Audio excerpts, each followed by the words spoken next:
शुभोदय बच्चों। शब्द पाठ का नाम है शब्द। यहाँ देखिए पृष्ठ संख्या 151। पृष्ठ संख्या 151। शब्द अंतरमा पदालु। हम कभी कभी अपने मन के विचारों को व्यक्त करने के लिए एक आध शब्द पर्याप्त समझते हैं। उन एक आध शब्दों में हमारा काम पूर्ण रूप से पूरा भी हो जाता है। इससे हम भाषा में शब्द का महत्वपूर्ण स्थान समझ सकते हैं। शब्द भाषा की महत्वपूर्ण इकाई है। शब्द అంటే పదం అమ్మా, చూడండి ఒక్క పదంతో మనం మాట్లాడేయచ్చు. ఆవో అన్నాం అలా. కాబట్టి అప్పుడప్పుడు మన మనసులోని భాషను వ్యక్తపరచడానికి పదాలని మనం ఉపయోగిస్తూ ఉంటాము. ఈ పదాలు చాలా ఇంపార్టెంట్. పదాలు అనేది భాషలో చాలా ఇంపార్టెంట్. పదాలు లేకుండా భాష ఉందా? లేదు. సార్థక ధ్వని సమూహం శబ్దకార్యం.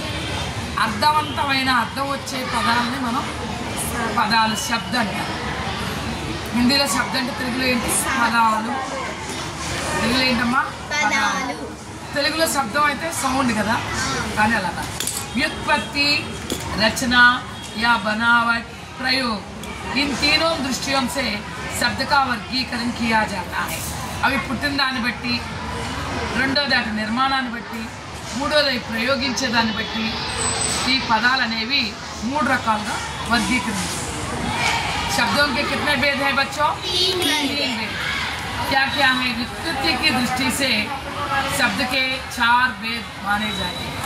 व्युत्पत्ति దృష్టిలో చూసుకుంటే పదాలు 4 రకాలు. తత్సమ శబ్ద, తద్భవ శబ్ద, దేశజ్, విదేశీ శబ్ద.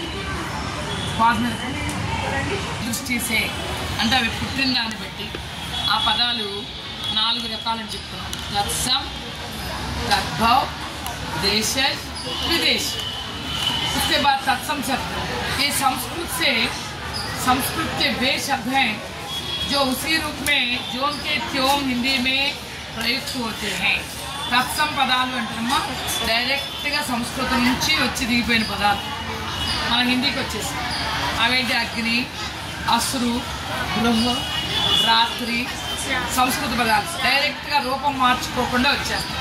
దాని తెలుగులో ప్రకృతులు అంటారు. ఏమంటారు దాన్ని? ప్రకృతులు. तद्भव शब्द దీన్ని తెలుగులో వికృతులు అంటారు. ये संस्कृत के वे शब्द हैं जो थोड़े से परिवर्तन के साथ हिंदी में प्रयुक्त होते हैं. కొంచెం మార్చుకుని హిందీలో ప్రయోగించబడతాయి అన్నమాట.